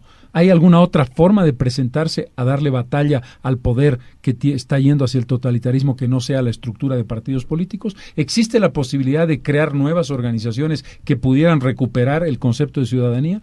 Y yo no comparto la idea de que la palabra ciudadano es una trampa que excluye a la mujer por definición, pero no voy a entrar allí. Yo sé que te gusta esa palabra y no vamos a discutir. Perdóname, no es que me guste esa palabra, es que esa es una palabra esencial de la democracia. La recuperación de la ciudadanía, sus valores y sus derechos es clave. Pero bien, la pregunta de fondo, María, no va ahí. Es decir, tú me has dicho todo lo que está mal y yo te he hecho un par de preguntas concretas. ¿Qué es lo que tú crees que un ciudadano debe hacer ante ese desafío? Por eso se llama fósforo y gasolina este debate, ¿no? O sea, porque yo creo que hay que poner gasolina y echar un fósforo. Pero bueno, Carlos, el problema es el siguiente. Si tú me respondes a la pregunta o al análisis de lo que está realmente sobre la mesa como fuerzas políticas reales, que no son los partidos políticos, que hay que recuperar la relación entre ciudadanía y partido político, es pues una respuesta inaceptable por básica, por elemental, por insuficiente, porque eso te ha faltado decir la palabra estúpida, pero lo has dicho, María, o sea, resulta que perdóname, Es decir, básica, elemental, estúpida. Vamos No a he ponerlos. dicho eso, No lo has es dicho, que no pero lo el he dicho, contexto es Carlos. muy claro. Es decir, resulta. ¿Cómo vas a decir? Perdóname. Bueno, resulta, pero no he terminado yo la idea. No, está Después bien, voy. pero resulta que la recuperación de una vinculación horizontal entre partido político y ciudadano es básico y elemental. Si es así, María, apaga la luz y vámonos. Me levanto y me voy. Porque Es que resulta hay que que hacer otra cosa, hay una. Carlos, eso no se le puede ir a proponer ahorita a nadie. Ah, no, ¿por qué? Porque esa ¿Por qué no? relación está destruida, porque esa relación Eso está es pues lo que desprestigiada. la mujer Porque está ninguneada, por lo tanto, como está ninguneada, el recuperar el valor de la mujer es básico y estúpido. Por favor, María. Es decir, Carlos, no entres en no, una no va, la contradicción comparación no conceptual. sirve. Sí sirve, sí sirve perfectamente, porque el concepto de ciudadano ninguneado o el concepto de mujer ninguneada es exactamente igual. Como el ciudadano no puede recuperar su poder, porque eso es una tontería plantearlo, la mujer tampoco puede recuperar su poder porque la realidad te demuestra que no es así. No entres en sofismas, porque cuando discutes conmigo o con cualquier persona, tú y yo, que somos personas que tenemos argumentos, por favor, no entremos en sofismas que te obligan a una de... Bueno, ¿Cómo yo me vas tengo a todo decir? el derecho de decirte, ¿Cómo me vas a decir que la recuperación... Carlos, ¿Quién se resigna? a lo que está pasando? Perdóname. Es una mirada resignada la tuya. Ya que solo hay el instrumento partidos políticos, resignémonos. A ver, vamos por orden. Vamos por orden. Si de lo que se trata es de prender un fósforo y tirarle el fósforo y la gasolina, sentada cómodamente desde la silla que no se quema, es muy fácil ponerte en decir, estás resignado a que los partidos políticos son el único camino. Mi silla se quema, Carlos, mi silla se quema. Tu silla no se quema, María. Tu silla no se quema en absoluto. En esta discusión tú no te estás quemando en lo más mínimo, porque lo que estás diciendo es, lo que tú propones, Carlos, es que tienes que entrar al juego que está planteando el gobierno resignadamente. Y yo te contrapregunto a ti que eres tan valiente y tan fogosa y que vas a tirar el fósforo, ¿cuál es la respuesta? Porque si tu respuesta es no tengo respuesta, eso es la fácil. Eso es decir, tú vas a entrar como cordero al matadero y yo me siento a mirar porque no tengo respuesta. No, mira, Carlos, no tengo ¿Cuál es tu respuesta? Bueno, si no tienes respuesta, no critiques a quien la tiene. Si no tienes respuesta, no critiques a quien la tiene. Déjame terminar. Creo que es bastante digno decir no tengo respuesta. Y es al mismo tiempo bastante digno y bastante importante, y especialmente charlando contigo por ser quien eres, decir que la respuesta de ha rayado la cancha Evo Morales. Y por lo tanto, lancémonos a los brazos de Samuel Doria Medina, de Rubén Costas o de Luis Revilla, es nuestra única opción. Eso no he dicho yo. Eso no lo he dicho. Lo que yo he dicho. Yo no he dicho eso. ¿Quiénes tienen partido político hoy con su personería, con su papel, con su trámite burocrático que no tiene nada que ver con la legitimidad social? Precisamente estructuras mafiosas que pueden manejar grupos clientelares, que pueden manejar capitales para disfrazar los intereses de las verdaderas fuerzas políticas. Por lo tanto, los ciudadanos y las ciudadanas, ¿en qué posición estamos? Estamos en una posición donde ya no solamente, donde no tenemos acceso al conocimiento de la verdadera estructura política con la que supuestamente nos estamos relacionando. Ahora, tú tienes todo el derecho de decir, bueno, ¿cuál es la propuesta, María? ¿Cuál es la propuesta? ¿Qué hacemos? Sí, exacto. Tengo el derecho y lo digo. ¿Cuál es la propuesta? No, mira, no tengo, la verdad es que no tengo la respuesta. Yo creo que, y déjame desarrollar, yo no tengo la respuesta. Yo no creo que haya que resignarse. Yo no creo que haya que aceptar que aquellos a los cuales, a través de la ley de partidos, Evo Morales manipulatoriamente les ha restituido legitimidad que no tenían, resignarse a que ellos manejen el escenario. Porque hay un elemento, hay un pequeño eslabón que es muy interesante y que está presente y es al que todo el mundo le tiene miedo, y es el eslabón con el cual un personaje como tú sí se puede relacionar, e incluso un personaje como yo me puedo relacionar, que es el eslabón persona de a pie. Las famosas plataformas, los partidos políticos, todos, nadie ha podido capitalizar lo que ha sido el no al referéndum. Y si hablamos en términos de voto, estamos hablando de una mayoría, de un 51.9%. Entonces, Evo Morales sabe que hoy hay una ciudadanía inconexa de a pie, insatisfecha con el proceso. Evo Morales sabe que los partidos políticos no cohesionan, no convocan, ni seducen a esa mayoría. Pero esa mayoría existe. Y está ahí, pasiva, está ahí en algún lugar.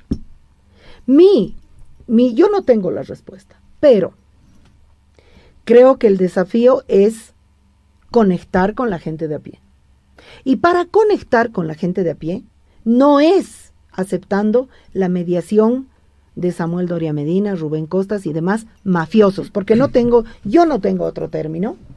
Yo creo que hay que conectar con esa gente a través de ilusiones. Yo creo que hay que conectar con esa gente a través de sueños de país, a través de sueños de justicia, a través de sueños de salud. Y creo que sí es posible. Por esa razón hoy los partidos no tienen una figura, no saben, están prácticamente mancos frente a un escenario muy, muy complicado. A ver, María, primer punto. Todo lo que he dicho antes de tu intervención no tiene absolutamente nada que ver con la palabra resignación. No estoy resignado ni planteo la resignación. Punto número 1. Punto número 2. Quiero dejar claramente establecido que me parece una arbitrariedad inaceptable el utilizar la palabra mafia para referirte a Samuel Doria Medina, Rubén Costas y Luis Revilla y sus partidos. Podremos criticarlos, podremos hacer observaciones sobre transparencia o no, pero me parece que es de una falta absoluta de consistencia y de prueba en la mano para hablar de eso como mafia. Ahí lo dejo, porque quiero hacer una diferenciación clara entre lo que tú piensas y lo que yo pienso. Dicho lo cual, primer objetivo. El 21 de febrero representa dos cosas. Representa la cuestión constitucional que el presidente trata de saltarse a la torera, es decir, vulnerar la soberanía popular con un cuarto mandato repostulándose por cuarta vez. Pero ese no es el objetivo último del 21 de febrero, es un objetivo fundamental. Pero el objetivo segundo, que es el que engloba el conjunto de lo que esa ciudadanía plantea, es recuperación de los valores democráticos y de la institucionalidad democrática, con todo lo que ello implica en las lógicas del feminismo, en las lógicas del liberalismo, en las lógicas del marxismo, en las lógicas del medio ambiente. Es decir, que la institucionalidad democrática y el respeto a la ciudadanía a través de poderes separados entre sí se vuelva una realidad y se recupere. Y se construya una verdadera institucionalidad democrática. Ese es el segundo objetivo del 21 de febrero. Esos dos objetivos son objetivos que tienen que manejarse hoy, el 21 de febrero del 2019, y en octubre 27 del 2019, cuando en las elecciones esos dos elementos cruciales, no a la ilegalidad de lo que quiere hacer el presidente Morales y sí a la reconstrucción democrática, se conviertan en realidad a través del voto.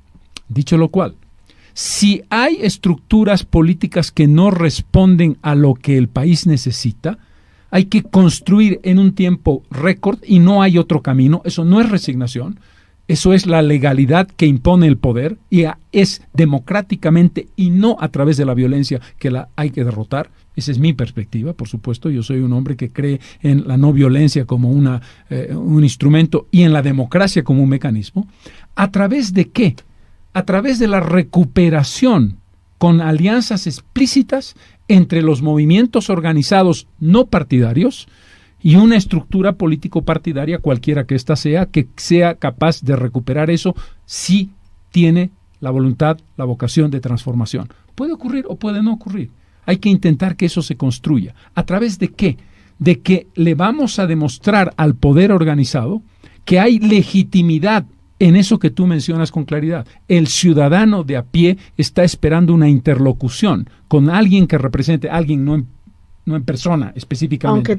Aunque también, por supuesto, también como elemento colectivo, ¿no es verdad? Como estructura organizada, esa interlocución que yo entiendo como relación entre ese núcleo organizado políticamente y una ciudadanía. el ciudadano que tiene una voz que no es escuchada. Yo no acepto la ilegalización de facto de las plataformas o los colectivos y los movimientos ciudadanos o el ciudadano de a pie, que no necesariamente forma parte de un colectivo del 21F. No, cualquiera de esas estructuras tiene que recibir una respuesta.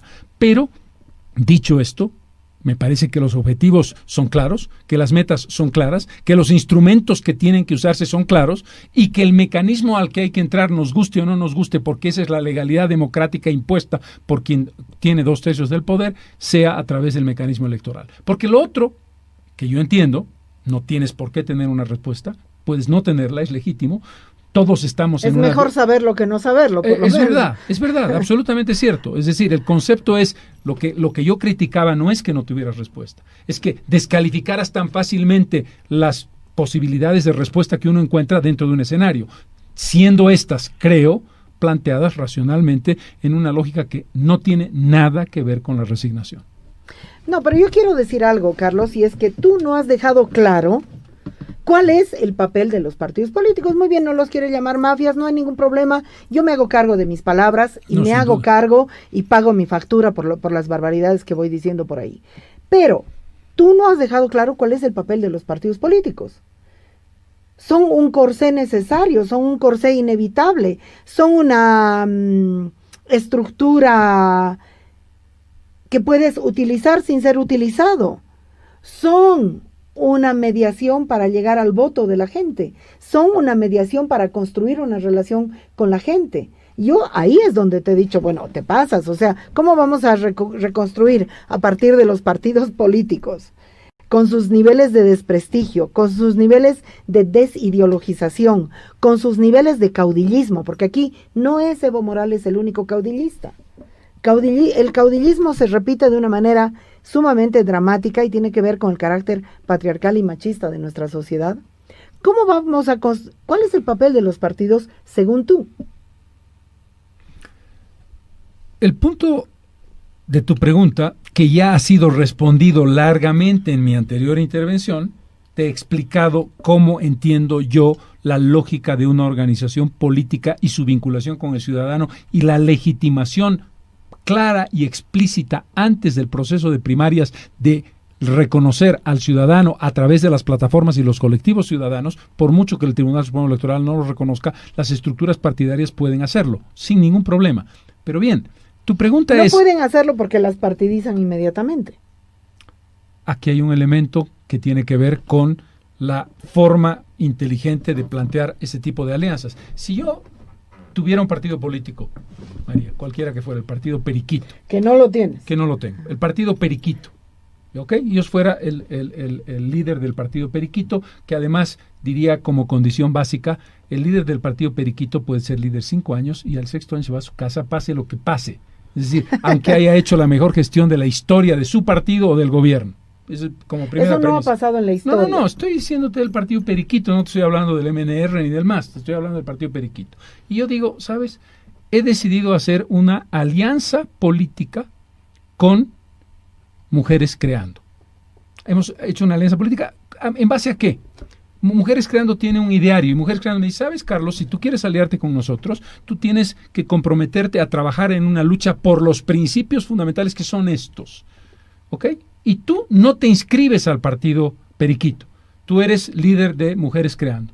Y como Mujeres Creando has hecho una alianza estratégica conmigo que yo me comprometo contigo en función de la buena fe y de mi voluntad de llevar adelante ese ideario, sin que aparezcas ante el Tribunal Supremo Electoral. Mujeres Creando es parte de la alianza del partido Periquito. No, el partido Periquito ha hecho una alianza que nadie le puede prohibir hacer. ¿Sobre qué base? Sobre un programa feminista vinculado a Mujeres Creando. Y tú me dices, ok, si tú llegas al gobierno, Carlos, lo que yo te voy a pedir es la legalización del aborto, bla, bla, bla, ¿ok? ¿Hay alguien que te puede impedir eso? Nadie te puede impedir eso. Esa es una alianza que no implica tu inscripción en el partido Periquito, ni implica que el Tribunal Supremo Electoral diga, señor, usted no puede aliarse con Mujeres Creando, porque, ¿por qué no? Porque yo democráticamente tengo el derecho de estructurar mi forma de funcionamiento en base a los principios en los que tú y yo creemos conjuntamente. Esa es una forma de reconocimiento de tu legitimidad, para ponerte un ejemplo de cómo lo veo. No, pero Carlos, es un cuento, ese sí que es un cuento, el cuento del tío prácticamente, ¿no? ¿Por qué? Porque es la historia que se ha repetido en nuestro país. Es decir, ¿por qué hemos llegado? ¿Por qué hemos llegado a la política corporativa? ¿Cuál es el camino por donde hemos llegado a que Bolivia es un escenario de corporativismo político y poco más? Y poco más. Hemos llegado precisamente por ese camino. ¿Por qué? Porque los partidos políticos han, en lugar de construir, digamos, su propia vitalidad, básicamente han jugado el papel de devoradores de lo que las sociedades han ido construyendo. Dirigentes, organizaciones, visibilidades, idearios, pero sin cumplir. Es devorar para engordar, pero sin esa construcción que tú dices, que realmente, como la has planteado, no se ha dado nunca. No se ha dado nunca. Nunca ha habido una alianza. ¿Me permites una pregunta, para María? poner un ejemplo. La alianza. ¿Me permites una pregunta? No, es que un ejemplo. Discúlpame. Sánchez de Lozada estamos... se devoró a Víctor Hugo Cárdenas. Perdóname. Lo acabó, se lo comió. Permíteme una pregunta. ¿Estamos hablando de que los acontecimientos históricos que han dado lugar al corporativismo y a partidos que devoran a otros hace inviable una propuesta de naturaleza de vínculo entre una estructura no gremial, una estructura que tiene una causa y que genera la lógica de un movimiento colectivo masivo que es el feminismo? Eso es imposible porque como en el pasado no ocurrió, entonces la resignada eres tú, no, María. Es que la resignada eres tú. Es que es muy importante no es muy importante. hacer una ubicación. Es decir, es donde yo quiero entrar. No, un ratito. No, ahora me toca a mí y no he terminado. Simplemente hago una precisión. No he terminado. Déjame hacer una precisión de una frase. Tú descalificas la potencialidad de una construcción renovadora porque la experiencia histórica resignada para María te demuestra que eso es imposible. La experiencia histórica no es una referencia fundamental. Discúlpame, yo no hallo otras referencias más para no repetir el error, que no sean para no repetir el error, la historia. Para no repetir el error. No hallo otras referencias. Sin ninguna duda. Yo te digo una cosa. Pero tú estás resignándote a decir eso es imposible. Vamos a ir a un ejemplo más contemporáneo. Samuel Doria Medina, que se comió a toda la organización que hizo José Antonio. O sea, descalificamos Quiroga, eso por el que y lo que pasó en el Guzmán, pasado. No, pero el pasado inmediato. Y Loyola Guzmán. Es decir, cualquier alianza, por ejemplo, con Samuel Doria Medina, ha sido destructiva para los actores que se han aliado con él. Eso lo tienes que tomar como referencia. ¿Por qué? Porque este señor, a partir de su plata, se considera dueño de la escena. Estamos hablando de ejemplos no a partir de su carisma, no a partir de tú me estás sus planteando ideas. como proyecto de futuro. Bueno, lo que yo quiero... O sea, porque si me vas a contar, te puedo contar yo la historia del 1874 y Adolfo Allivián también. Sí, no sé, me si encantaría, quieres hablar de historia, vamos a hablar de historia. Con mucho gusto hablamos de historia, si eso es de lo que se trata. Voy a terminar. Entonces, el papel de los partidos políticos, Evo, a través de la ley de partidos, o el órgano supremo de la mentira, les ha dado un poder que en la sociedad no tienen. Les han dado una legitimidad que en la sociedad no tienen. Están ahí. Tienen sus intereses. No pueden. Y lo que yo planteo es lo siguiente. Los partidos políticos no tienen el elemento principal, que es el vínculo con la sociedad y con la ciudadanía, con ese ciudadano de a pie. Que, por ejemplo, tú tienes. Sorprendente. Tú no tienes partido, no tienes no sé qué, no tienes nada más, pero sí todavía has tenido. Entonces, sorprendente. No, pero es que es interesante, porque estamos en un momento así. Entonces ahora, ¿por qué diablos, Carlos, se les va a dar el poder de definir y de rayar la cancha a señores y señoras, porque ahí hay cualquier cantidad de mujeres haciendo política patriarcal? Están en su derecho, por cierto. Si quieren hacer política, pero está en su derecho. Y yo estoy en mi derecho de calificar. Por cierto, pero no es ilegal. Sí, bueno, no, la legalidad es lo que menos me interesa. Bueno, en todo caso. Es sobre la legalidad que estamos en este momento atrapados. La legalidad es lo que menos me interesa. Es que es ahí donde tienes que responder, María. Es que puede no interesarte, pero la respuesta de qué vamos a hacer están atrapados visto que Evo de forma ilegal se va a presentar. Ok. O sea que en la legalidad... ¿Qué hacemos? Le decimos, ¿sabes, señores del Tribunal Supremo Electoral? Nos importa un pepino lo que ustedes plantean, vamos a hacer nuestra propia elección y vamos a elegir presidente por nuestra cuenta. Lo que yo te estoy diciendo es esto, Carlos. Y realmente creo que es bien importante que lo tomes en cuenta. aquellos que consideran que tienen los hilos de las marionetas, no los tienen. No los tienen. Por lo tanto, no pueden atribuirse el poder de manejar esos hilos. Y me refiero a los partidos políticos. Los partidos políticos tienen estructuras vacías. Aquel que no tiene partido político, ¿cómo llega a establecerse en la formalidad político-partidaria de la elección primaria y de la elección del 2019? Si me permites la pregunta modesta. No, la pregunta modesta antes de responderte a esto, que no sé para qué me preguntas a mí, que soy una pobre infeliz. Carlos No, es que lo que tú estás diciendo... ¿Entiendes lo que estoy diciendo? No tienen el poder de atribuirse lo que se están atribuyendo. Dicho lo cual, pero ¿lo ¿cómo hace o no? quien lo tiene? A ver, tienen... Vamos a ponerlo de esta manera. El Partido Demócrata, liderado por Rubén Costa, ha ganado sucesivamente y con claridad todas las elecciones regionales de Santa Cruz. Me imagino que la gente que votó por ese partido le asigna una legalidad que le da representatividad. Podrás decir que no tiene toda la legalidad. En Santa Cruz como gobernador. A ver, ¿esa es una legalidad o no lo es? Perdón, una legitimidad, perdón la pregunta. Legitimidad. ¿Eso no es una legitimidad? No sé dónde. Termina tu pregunta. El primer elemento es: los partidos políticos no tienen la suficiente legitimidad, no representan los intereses que en este momento se están moviendo fuera de los partidos. Te lo acepto. Pero, por favor, no hagas absolutos, porque los absolutos es decir, el señor Samuel Doria Medina, que obtuvo el 24% de los votos en la elección, es un mafioso que obtuvo esos votos comprándolos. Por la razón que fuera, tuvo un 24% de votos. No, es que la razón que fuera es lo más importante de la frase. La razón que fuera, que omites describirla, es la parte más importante de esta frase. ¿Cuál es la razón que hizo que este señor obtuviera esa cantidad de votos? Y viviera la perpetua derrota en la que vive. ¿Cuál es la razón que hace de Rubén Costas un hombre anclado en Santa Cruz sin ninguna posibilidad de cruzar la frontera ni a Cochabamba? Porque mira lo que está pasando en Cochabamba. Estamos hablando de propuestas de país. Estamos hablando de propuestas de país. No hagas absolutos. Yo no... María, Carlos, mira. El gran problema cuando uno juzga con honestidad intelectual al otro es que uno tiene que decir, este señor tiene estas insuficiencias, pero de ahí a calificarlo de mafioso, Carlos, de ahí a decir, no tiene ninguna legitimidad. Yo me hago cargo de lo que digo yo. No, yo sé que y te no haces quiero cargo. que me corrijas mi lenguaje, porque este es un trabajo trabajo nulo, o sea, nadie está corrigiendo tu lenguaje. Tú vas a poder... No digas esto, no digas absolutos. Bueno, Carlos, yo creo que absolutamente son nulos. Me refiero a demócratas, me refiero a Luis Revilla, me refiero cuando a... Cuando estamos en un debate y tú me dices que soy superficial, obviamente yo no acepto el concepto y debatimos. Cuando yo te digo no digas eso, es obvio que lo vas a seguir diciendo. Estoy estableciendo una definición. Ya, pero volvamos al papel de los partidos políticos en este momento en el país. Porque tienen la cartulina. Es insuficiente, totalmente de acuerdo, es insuficiente. ¿Cuán insuficiente es?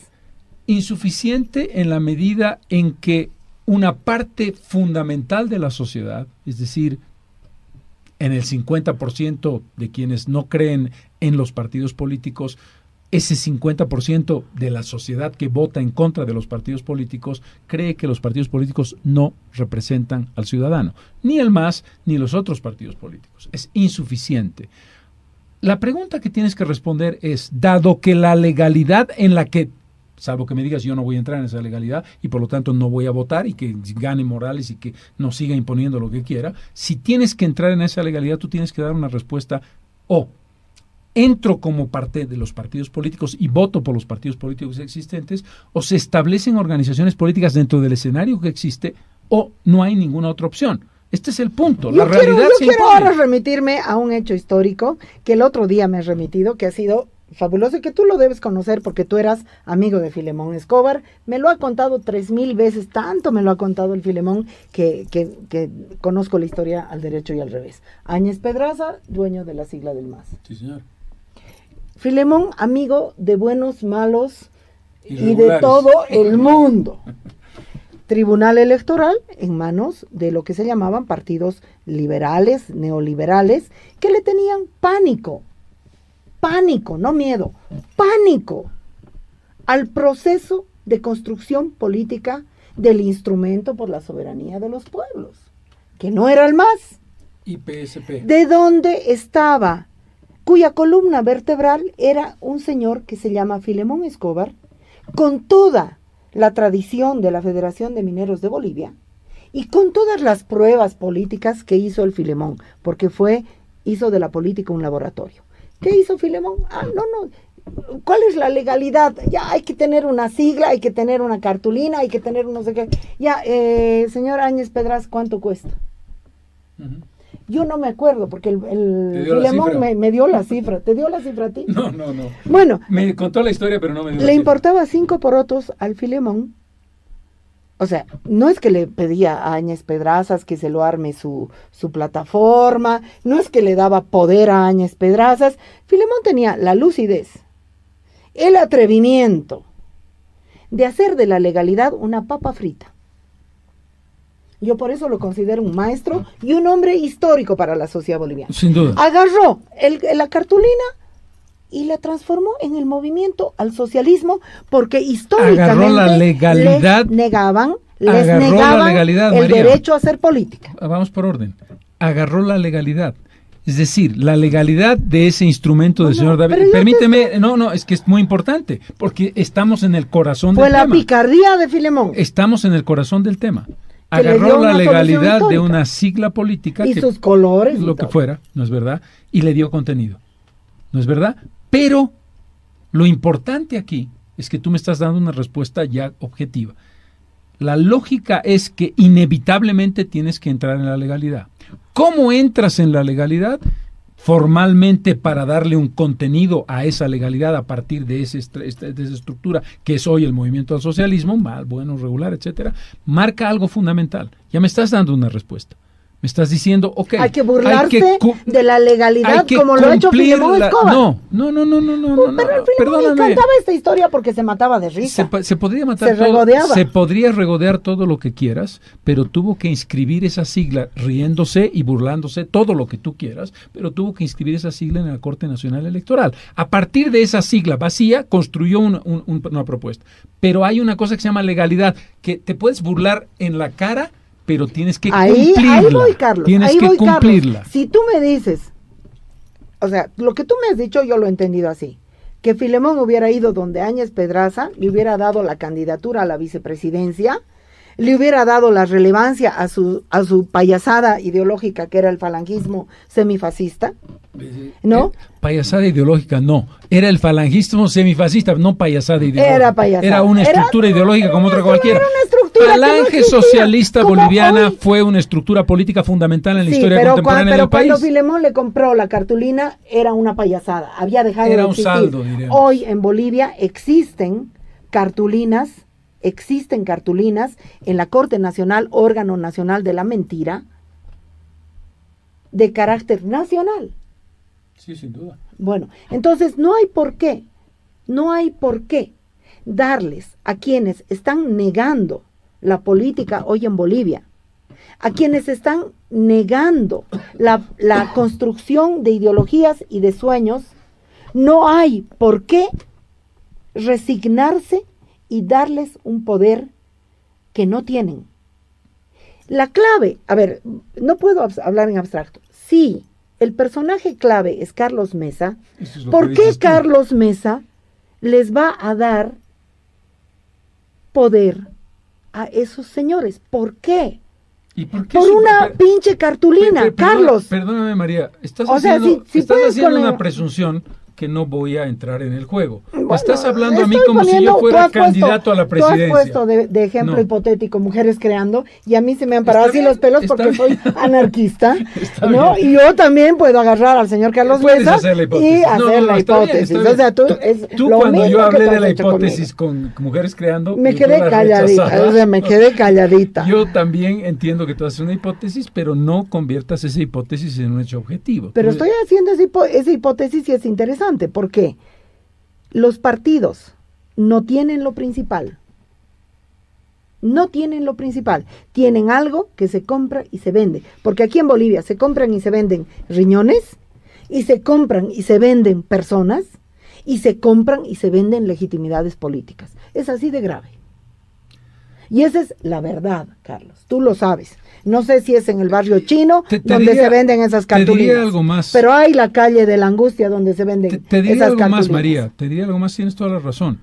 Y una de las cosas más lamentables que tenemos que soportar es que esta legalidad impuesta por los 2/3 del MAS nos está llevando a un envilecimiento del concepto del partido político y a una aceleración para destruir la legitimidad de la ciudadanía expresada individual o colectivamente, que es una legitimidad que uno tiene que recuperar. Lo acepto plenamente y me parece que esa es la batalla que hay que dar. Pero no plantees hipótesis que no he planteado yo aquí y no quiero que quede ni directa ni indirectamente. Yo tengo el derecho de jugar también, como tú has jugado. Por supuesto que sí, pero no quiero que quede como saldo del programa que ya está a punto de terminar, que estás hablando con un candidato o con un precandidato, nada más. Esto es muy importante. Bueno, el problema es que el nombre de Carlos Mesa es inevitable, pero yo quiero decir algo, ¿no? Es decir, tampoco yo en eso sí que soy muy relativista, es decir, el MAS no es la peor desgracia de toda nuestra historia, porque el MAS atravesó el mismo problema que hoy está generando. Es decir, por eso Filemón compró la cartulina de Áñez Pedraza para el MAS. Es decir, también había una Corte Nacional Electoral que se llamaba Corte en aquellas épocas, ahora no se llama Corte y actúa como Corte, una Corte Nacional Electoral que le negaba el derecho a hacer política a una porción gigante de la sociedad boliviana que estaba detrás del instrumento por la soberanía de los pueblos. No, has dicho algo absolutamente correcto. Has dicho algo absolutamente correcto. Yo creo que en el proceso político que estamos viviendo, en una terminación y en una degradación brutal, hay un momento de insurgencia legítima, popular, que reivindicaba genuinamente una parte fundamental de las bases de la sociedad y que construyó un proyecto histórico que está donde está en este momento. Pero creo que es importante lo que has dicho, porque la descalificación absoluta, tú sabes que en eso yo soy muy riguroso quiero decir, no me gusta este es un delincuente, este es un mafioso, porque me parece terrible. Es decir, tú has mencionado algo que matiza. Hubo un momento histórico de legitimidad plena, representada por Filemón, por el tema del MAS, la sigla, el instrumento de los pueblos. Y el mismísimo Evo. Y el mismísimo Morales, sin duda alguna. Es decir, esa es una construcción que irónicamente, esto es lo brutal que tú estás definiendo y que yo coincido plenamente. ¿Cómo es posible que hayamos llegado a donde estamos? ¿Cómo es posible que se pueda envilecer en el sentido integral, estructural del término? No hablo estrictamente de corrupción de billetes, hay una corrupción de alma. ¿Cómo hemos podido llegar 12 años después a esto, habiendo ese punto de partida que tú acabas de describir?